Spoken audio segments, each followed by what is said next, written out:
Wow, I can't believe that I'm finally about to make this video.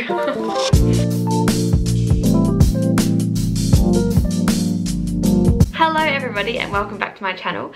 I have filmed this intro like 6 times now because my SD card needed reformatting and I've never done that before, so I learned something new today. The day has not been wasted. Normally I film videos all about the student nurse experience, my student nurse experience, what to expect from nursing, little tips and tricks, and a whole bunch of stuff pretty much all centered around nursing. So this video is a little bit out of my normal, but I asked on my Instagram, a lot of people wanted to see it. So I gave birth 10 weeks ago today. Ta-da! And as you probably know by the title of this video is going to be my birth story. I should probably introduce you all to Albie really quickly too. This is my little man. Shall we give the camera a big smile? Big smiles. Happy baby. This is my little munchkin, and this was the story of how he came into the world. So, let's go. Just a little disclaimer, I am gonna get quite personal and just quite involved and into the nitty-gritty details, so if you don't want to hear that, or if you get grossed out by that sort of stuff, please don't listen for my sake and yours. Yeah, because nobody wants that. So this was my first pregnancy, my first baby. My pregnancy went pretty smoothly. The only thing that was really extraordinary was the fact that I needed an iron infusion because my iron was low, and I was working up until I was 35 weeks pregnant, I think. I was due on the 14th of April. And I gave birth on the 21st. Wow, that's crazy, isn't it? So I was 41 weeks pregnant, exactly, and I went in to get induced. I was getting stretch and sweeps done from 37 weeks onwards, and I wasn't dilating at all. I was just maybe 1 centimeter, and my cervix was softening, but there was nothing really happening. So they were like, we'll book you in for induction just in case. But the time came around, I hadn't really been experiencing any Braxton Hicks. I was just like, nothing. I felt really nothing. I felt like maybe some mild period cramps. I was doing absolutely everything to try and get the things moving. I was having raspberry leaf tea, I was having warm baths, I was having long walks, I was doing curb walking, I was using evening primrose oil, I was doing squats, I was going on my ball, I was doing absolutely everything I possibly could. And yeah, nothing. So I went in on Wednesday at 3 o'clock, and by 6 o'clock I had my first lot of gel. They attached the first CTG and I was having contractions and I just didn't feel them. Like I was kind of getting some cramps, but that was it. Like it just felt like my normal period. So I was 1 centimeter and the midwife was like, I'll give you a really good stretch and sweep and get this gel really like far up there. And then you had to lay down for I think an hour. Once it was time to get up, I got up and walked around for a bit and sat up. By this time I was getting like quite a few like period cramping. Like it was very light, very mild. Didn't have to really think about it. It was just like, oh yep, I can feel something's going on. And so we just hung out. My mum brought us some McDonald's and we had some Maccas because that's kind of just standard. And then 10 o'clock Owen left and went home, and then I tried to get some sleep and I just could not for the life of me sleep. Like I don't know if anyone else was like this when they went in to get induced, but I was wired. And then I was awake until 12 o'clock, and that's when I had the next dose of gel.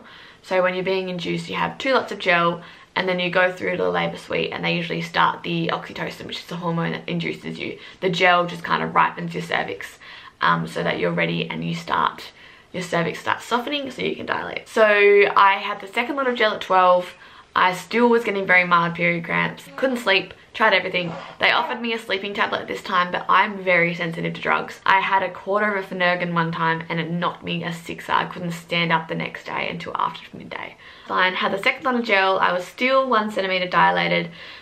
Not much had changed still, and I was having more regular contractions on the CTG. So they were quite big and quite spiky. I'll show you a picture. So that was promising and exciting. When I had that next lot of CTG, they always feel your tummy and feel baby and make sure baby is moving and make sure baby's in a good position, like not turned or not breached or anything like that. So she felt me, and I'll show you a photo of my tummy, what it looked like. And there was like this big lump. I had like a huge lump sticking out of me here. I'll show you in the photo. Basically she was like, I don't really know what that is. It didn't feel like feet, it felt too big to be feet, and she was a bit worried. I don't know if she was worried that she thought it was maybe his head that he'd moved, or the fact there was just like this big lump there. So she went and got the coordinator. So she ended up going and getting the ultrasound machine and coming back. And this is all like 1, 2 in the morning. So she got the ultrasound machine and she's like, oh my gosh, it's big feet. And so she was absolutely gobsmacked at how big his feet were. I didn't know if he was a boy or a girl when I went in, and I didn't know until he was born, and this kind of gave me like a little bit of an indication that maybe it was a boy because he had such big feet. So that was all sweet. And then 3 o'clock in the morning was, I was still awake, I just couldn't sleep, and then 3 o'clock in the morning was kind of the time when I started to properly feel the contractions, and I was like, yay. Like that was when it started to get like a little bit more painful. Like it still wasn't painful at this point, it was more like, okay, I can feel that, I'm having to like think about that and like breathe through it. So it was, yeah, it wasn't painful, but it was just like, oh, this is something happening. And at that point I was like, cool, I'll get some heat packs. So I finally pressed my bell. It took me a long time to press my bell. Got some Panadol and some heat packs, and then I was able to go to sleep, and I slept for 2 hours. So I got back up at 5, and then they were even more consistent. At this point I started timing them. They were like 1.5 minutes apart, and then I'm rocking him, by the way, with this hand. That's why I'm kind of moving. Owen came in at like 6 in the morning. At this point I was kind of walking around the room, kind of pacing through the contractions, and so 7 o'clock came around and they took me to the labour ward, and by this point I was having such regular contractions that I didn't need to have the oxytocin. And then so I was in the labour ward. We set up the speaker with music and got on the bed. The only thing I absolutely hated was the fact that I had to be monitored a lot. So I had to be on the CTG because I'd been induced, and I hated that. So I hated being on the bed. Basically the bed just made pain so much worse. All I wanted to do was kind of be upright, walking around and moving about. My doctor came in and he assessed me, and I was 1 to 2 centimeters dilated, so I still hadn't dilated. And he asked me if I wanted to get my waters broken, so I was like, sweet, no worries. In my head I kind of thought that everyone for their first baby has a really long labour. I had no idea how long my labour was going to be. My grandma's was very quick, but my mum's were very long, so I'd assumed that I'd be the same as my mum, because that's kind of what you hear. He like put the hook in and popped it, and then when he came out nothing happened. Like there was no gush or no big, you know, nothing of water. That's fine. He's like, I definitely got it. It might just take a while for it to come through, so maybe when you stand up I'll move positions. I was like, okay, no worries. And then he left. It was quite a lot more intense, and I was getting to the point where I was like, okay, I need to get off the bed, I need to get off the CTG, I'm sick of it. My contractions were fine, his heart rate was fine, so I was like, can I get off for a bit? She's like, yep. And then we got the ball, the fit ball. I sat on that on the edge of the bed for a while, and then got the TENS machine. So I hired a TENS machine from my practice that I went to from the physio, and it's basically like a little electrical current that goes on your back and kind of distracts you from the pain. I don't know exactly how it works really, but I found it helpful. Basically you just press the buzzer every time you're getting a contraction, and it kind of sets off like this. It goes like from like a normal like buzzing to like a more intense buzzing. At this point they were like bringing in food and bringing in like the menu for tomorrow, and they're like, can you fill the menu out? And I was like, what? Like I was like stressing out trying to fill out the menu for my breakfast and my lunch the following few days. He's like asking me, he's like, Beck, do you want, I don't know what it was, he's like, do you want mashed potato or veggies? And I was like, oh, and shut up, I don't care what I have. So he's like, alright. So he's just like scrambling to try and figure it out. We had the fun music on at this stage. I had a really fun playlist. I had like 2 playlists. One was, I'll find it, Labour, Fun and Pumped. I had the best songs on there, like, I'll show you.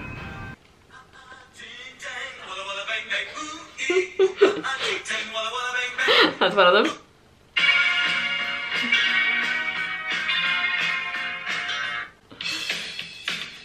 So yeah, you get the point. I couldn't really talk at this point. It got quite intense quite quickly after my waters got broken, so I wasn't really able to chat. It was more like yes or no answers, and like my doctor kept coming in and he was like, hey Beck, how are you going okay? And I was like, yep, cool. Like couldn't even look at him. I was just like laying there. It was a good vibe, like it was just fun. It started to get really intense, and I was like, oh my gosh, I don't know how much I can handle this just sitting here. Like it was really starting to get to me. And Owen's like, do you want to try the shower? And I was like, I just couldn't think for myself. Like I was really struggling to be like yes or no, or what I want to do, or nothing. I couldn't eat and I couldn't drink, and I was throwing up a lot by this point. I was pretty much throwing up from the moment my waters got broken till the moment I gave birth. Like I was just a vomiting mess. So I'd had one, I think, lot of Maxolon, metoclopramide, and that had done nothing. I was like, try the shower. So I was like, okay, I'll try the shower. I got in the shower and everything just went super intense super quickly. Like I was pretty shocked at how quickly things happened. So I was in the shower and that seemed to really help. Like I was standing for a bit and then I was sitting for a bit, leaning over and just putting the water on my tummy, and that was just so good. And Owen was kind of like standing there with his shoes on, not wanting to get wet, like in the corner, like he really didn't know what to do. So he was just like moral support. He was getting me my vomit bag when I needed, binning that, replacing that for me every time I threw up, and just being there, just standing there helping me. And my doctor kept coming in, and he had a student doctor with him as well, and they were just like peeping in. They're like, hey guy, and I'm just like fully nude in the shower, like just like So by this point it was probably around 10:30. So I went in to the labour ward at 7, got my waters broken at 8, and so 8, 9, 10, it's only been like 2.5 hours of like intense labour. So I had to get out of the shower because she's like, you're due for your next lot of CTG. So they had to put me on the CTG every like hour or so. And I was like, damn, like I hated that. She'd given me some more undansetron, some more metoclopramide in the shower because I was still just throwing up and nothing was touching me. And I remember coming out the shower and like leaning against the sink that was in the labour ward as I was getting another contraction. I was like, oh, another one. And Owen's like asking me a question. He's like, what do you want to do? Like, how are you feeling? And I was like, stop talking to me during my contractions. Like, for some reason, like his idea of distracting me was like talking to me as my contractions are coming. And I just remember Owen like I remember sitting on the bed and having a contraction and like tensing up. My whole body was like this. I was like, ugh. And Owen's like, breathe, relax, relax, breathe. And I was like, I don't want to relax. Like all we'd learnt about in like birthing courses that we did was the fact that you needed to relax, you needed to breathe, you needed to like let go, you needed to envision the contraction coming out, and that was how you would dilate quickly and how you would have a quick labour, and that was kind of like the end game for everyone. So I was like, okay, cool. Tried to relax, could not relax, was just completely tensed up. And Owen's just like, that's all he could remember. So Owen's like, Beck, relax, relax, breathe, breathe. Breathe it through. Remember, you wanna dilate. Breathe. And I was like, shut up. So after I got up from the bed after my waters had been broken, that's when I had that big gush. And I was like, cool, that's my waters. And then I had another gush, I think, in the bathroom. And then so by this point I was wearing one of those big pads and like mesh undies to like capture everything. And so I got out, got dressed roughly, threw a hospital gown on, and then I was sitting back on the ball, and then I was like, I don't know how much longer I can do this. Like, I was like, she'd put me on the bed to do the CTG and I was really struggling. And then she's like, okay. Then she started talking about pain relief options. By this point, I'd had Panadol, probably around 8, and I threw it up instantly. So I'd had nothing. I said to her, I was like, how far along do you think I am? Realistically, tell me how far along do you think I am? She's like, you're probably still in the first phase. That's kind of all she said. I was like, okay, when are you gonna check me again? She's like, they only check every 4 hours. So she was like, okay, 12 o'clock, we'll check you again. And it was only like, I think it was about 11 o'clock at this stage. And I was like, I don't think that I can handle this anymore. And I said to her, I was like, I don't want morphine, I don't want anything risky, and I couldn't stomach Panadol at that point. So she's like, do you want to try the gas? And I said to Owen, I was like, I know that I'm gonna hate the gas. I just, for some reason, I just knew that gas wouldn't be for me. But Owen was like, you may as well try it. If you hate it, you hate it, and we'll organize an epidural. And I was like, okay, cool. So I sat on the bed to get my next lot of CTG done. Funnily enough, tried the gas and just threw up every single time. I absolutely hated breathing through that thing because it was so restricted. I couldn't like breathe properly, and yeah, just kept vomiting and it made me feel rotten. So I was like, nope, hate the gas. And then by this point I was like, okay, I need the epidural. So the anaesthetist came in 15 minutes. So that was great. And you obviously have to be really still. And I didn't even feel it. Literally, if anything, I just felt his hands prodding around. I didn't feel the needle go in at all. I was actually quite nervous about having the needle put in because I know how big they are and I've seen them. And like, I was like, but at the time it was just like, I don't care. So he put it in and then he's like, all right, it should work in like 15 minutes. And then so like 10 minutes comes past and I was like, I still can't feel any difference, except I felt really lightheaded. 15 minutes passes and I could still feel everything.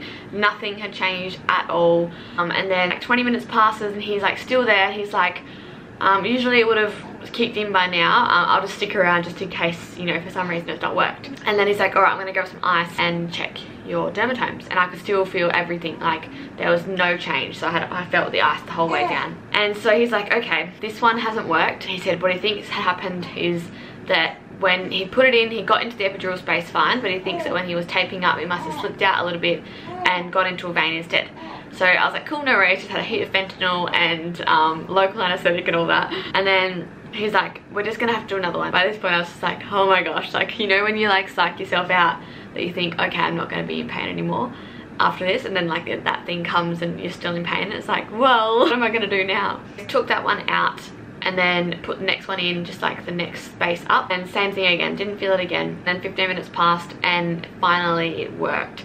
So for me, epidurals are different for everyone, but for me, mine only took away like the front pain. So the contractions I was feeling, like you could feel them all in your tummy and then all in your back. It took away the pain of the tummy, but I could still feel the contractions and I could still feel the pain, which was really good because it meant that when it came time to pushing, I was going to be able to feel the contractions and go with it, which is quite lucky. And I was starting to feel like a lot of pressure in my bum.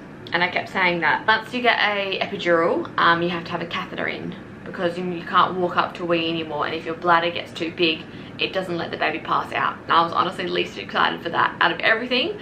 Out of everything to do with labour and birth and everything, I did not want a catheter. That was the only thing I didn't want. And when she put the catheter in, she's like, I'm going to check you while we're doing it all, we may as well just check you at that time. And by that time it was like 12 o'clock. She checks and she's like, I think you're 9 centimeters. It had only been 4 hours since I was 1 centimeter. She's like, I'm gonna get the coordinator to come check because that just feels like, doesn't seem right because of how quickly it all happens. So she went and got the coordinator. The coordinator comes in and she checks herself and she's like, yep, 9 centimeters and yep, just a little bit of lip there. So obviously I was a lot closer than I thought that I was. And then I could relax. So I said to Owen, can you get mum to come in? So, and I'm so thankful I did, considering everything that happened after I gave birth. I don't know what we would have done if mum wasn't there. Like, that was one of the biggest things to have go right, was having mum there. And then basically it was just, we were just all chilling. Like, we put more music on and we were just kind of laying about. An hour passed, I think, and she's like, I think you'll be 10 centimeters by now, but once you're 10 centimeters, we like to wait an hour so that way you have more time for the baby to naturally descend and you're not having to push extra. Then it was like 2:30 in the afternoon and the midwife was like, all right, you're ready to start pushing. And I was like, oh, well, all of a sudden, just like that, just we're ready to start pushing. And she's like, yep. I started pushing, leaning, like with my knees facing the back of the bed and holding onto the back of the bed. The only thing was the CTG kept cutting out when I was facing the bed. So she's like, do you mind just pushing on your back for a little bit? Just so she could get a good trace that she was happy with, and then I could go back to whatever position I wanted. She's like, you could push on your side with your leg up, so that way you're still open and you're not restricting yourself, and your sacrum's obviously not bent if you're on your side. She got like the leg things and I had like my leg up. I've always had quite bad issues with my hips since I was a kid, and my hips were all fine during the whole process up until the point where I had my leg elevated like that.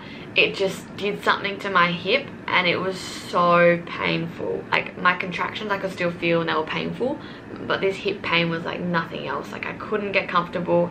It was so awful. My doctor came in at that point and I was obviously still pushing, and then he said to me, he's like, what do you want to do? Like, your hip, I can see it in you that your hip is destroying you. Like, I couldn't push anymore because my hip was so sore. Usually what they do is they let the epidural run off where you can feel a lot more. He's like, I'm happy to give you a top up to help with this hip pain. So he's like, I'll give you a top up and we'll get the vacuum. And I was like, how long will it take to get the baby out that way? He's like, less than 5 minutes. And I was like, done. Because they used the vacuum, he had to have a pediatrician in the room, which again was massive because of what happened after I gave birth. The vacuum is like a little, it's like a cup, a suction cup that goes on top of their head, and then it's like basically just a cord, and they put the cup in there on the baby's head and then they pull, essentially. They did that and I remember the feeling, the ring of fire, the ring of fire, ring of fire. I remember the feeling of feeling his head there, and I was like, oh my gosh, that hurts a lot. His head got there and the contraction went, so I stopped pushing. I remember thinking how much pain I was in and just taking a big deep breath in and out, and the pain just went away. Like, it was crazy. The whole birth, the whole labor, I wasn't able to breathe through my pain. But that moment, I just relaxed into it and I was like, okay, just relax into it. Your body knows what it's doing. Yeah, I think the next push, he was out. They put him on my chest and then they were like, oh, do you know what it is?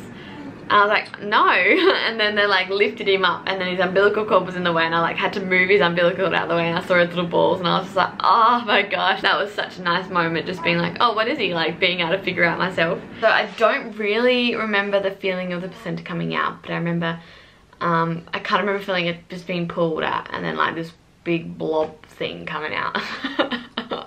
Albie was on my chest for like 4 minutes, and then the midwife came up to me while the pediatrician was still in the room and just said, before the pediatrician has to go, can you just do a quick check over him before you leave? But they took him off me. They were like weighing him and stuff like that and doing like a top to toe, and then I remember like it just taking a little bit longer, and I was getting stitched up. I had a 2nd-degree tear, and I kept asking, I just kept like asking, I was like, is he alright? Like, is he okay? To Owen and everyone, like, oh, yeah, he's fine, yeah, he's fine.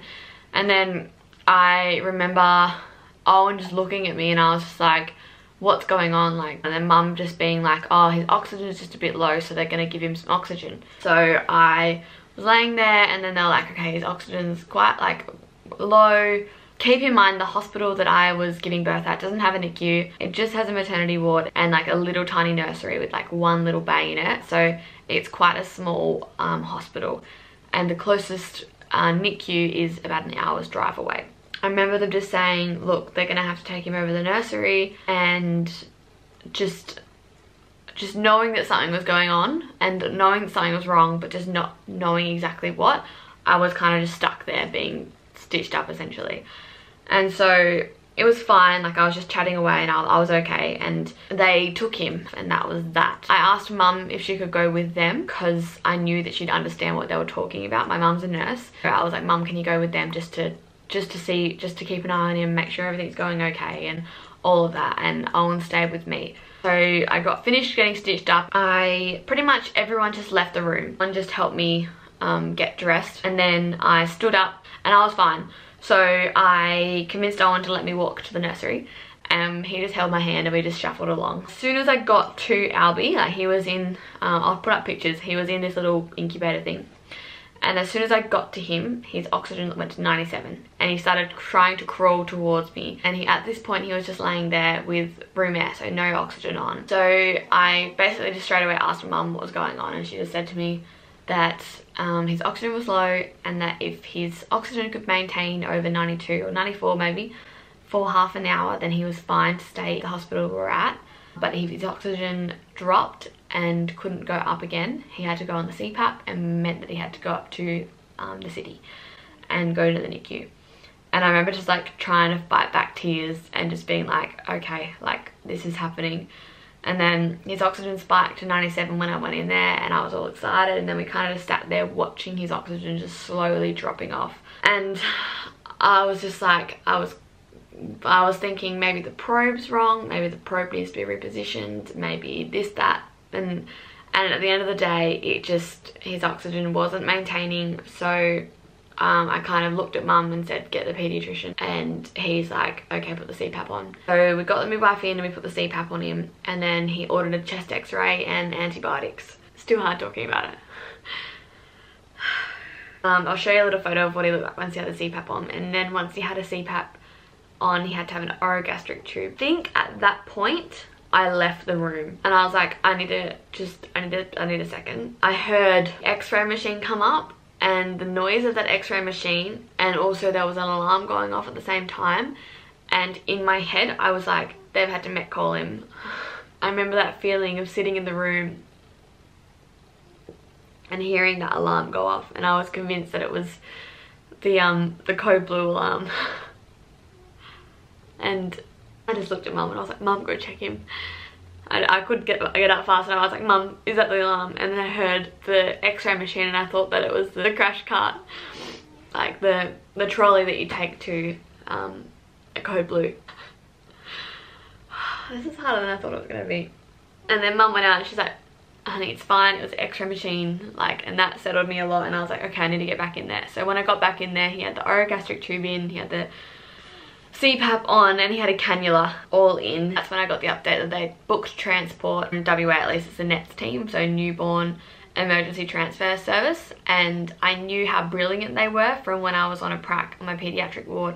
We had to transfer a baby out with the NETS team, and I remember all the paediatric nurses just absolutely raving about the NETS team and just saying how brilliant they are. Once I knew that the NETS team were coming, I knew that there was a deadline for him leaving. And so I went back in there, and then the paediatrician showed me the x-ray, and he asked me if our family had any lung conditions or if we had any history of lung conditions or anything like that. And I just said, like, I was just like, no, there's no issues. And he's like, okay, it could be one of two things, because he had a few little pockets of air on his lungs and a bit of fluid. And so he's like, it looks like he might just be developing a little pneumonia. It looks like it might be something more chronic. And I remember just freaking out at that point because it was just so unknown. And he was just like giving me all these options that it could have been. So once I saw the team, it was just like a huge relief. And the look of the pediatrician's face was just like, this baby isn't that sick. Like, I could just see it in his eyes. And I remember just being like, oh, like, thank goodness. The nurse was just like, deal with these all the time. Knowing that was just so nice. So they got him all sorted. I'll put in photos of that. And basically just like changed things up. He pulled his orogastric tube out, and by this point the NETS nurse knew that I was a nurse, so she got me helping, which I think was also good. Like, I was grabbing things for her. I was grabbing her new orogastric tube. I was grabbing the sucrose so that way when she put it in, he could suck on that. They just got me filling out a bunch of questions, like asking me if I was okay for him to have a dummy. They're like, we need your blood. And so they literally just like slammed me down in a chair, and I was like, take my blood. They took my placenta as well. So 8 o'clock at night that he got taken away, and I wasn't allowed to leave until 6 hours after giving birth, which was 10 o'clock. So Owen and I kind of went back into the room and we're like, holy crap, what just happened? Like, we were both kind of just in shock. Then we kind of just hung out waiting until we were allowed to go. Really? And then pretty much 10 o'clock on the dot, I was out the room at the nurse's station being like, all right, we're going now, bye. The biggest thing that I was scared about was the unknown. Like, I wasn't transferred as a patient with Albie, so I was stuck at this hospital while he was up at another hospital. So Owen and I left, and we got up to the NICU at midnight. I am going to film a separate video on everything that went on in the NICU and my whole experience up there, and how he got better and how many days we're up there for and all of that. And what he went through while he was up there, because it was quite a lot. I've already been speaking for way too long for this video, and I need to put some time and effort into my boy today. I started filming this video at 9 in the morning, and it's now 4 o'clock in the afternoon, and he's hungry. But I hope you enjoyed that video, and I'll see you in my next one. Thank you so much for watching, and bye. Say bye, Albie. Bye. Mwah.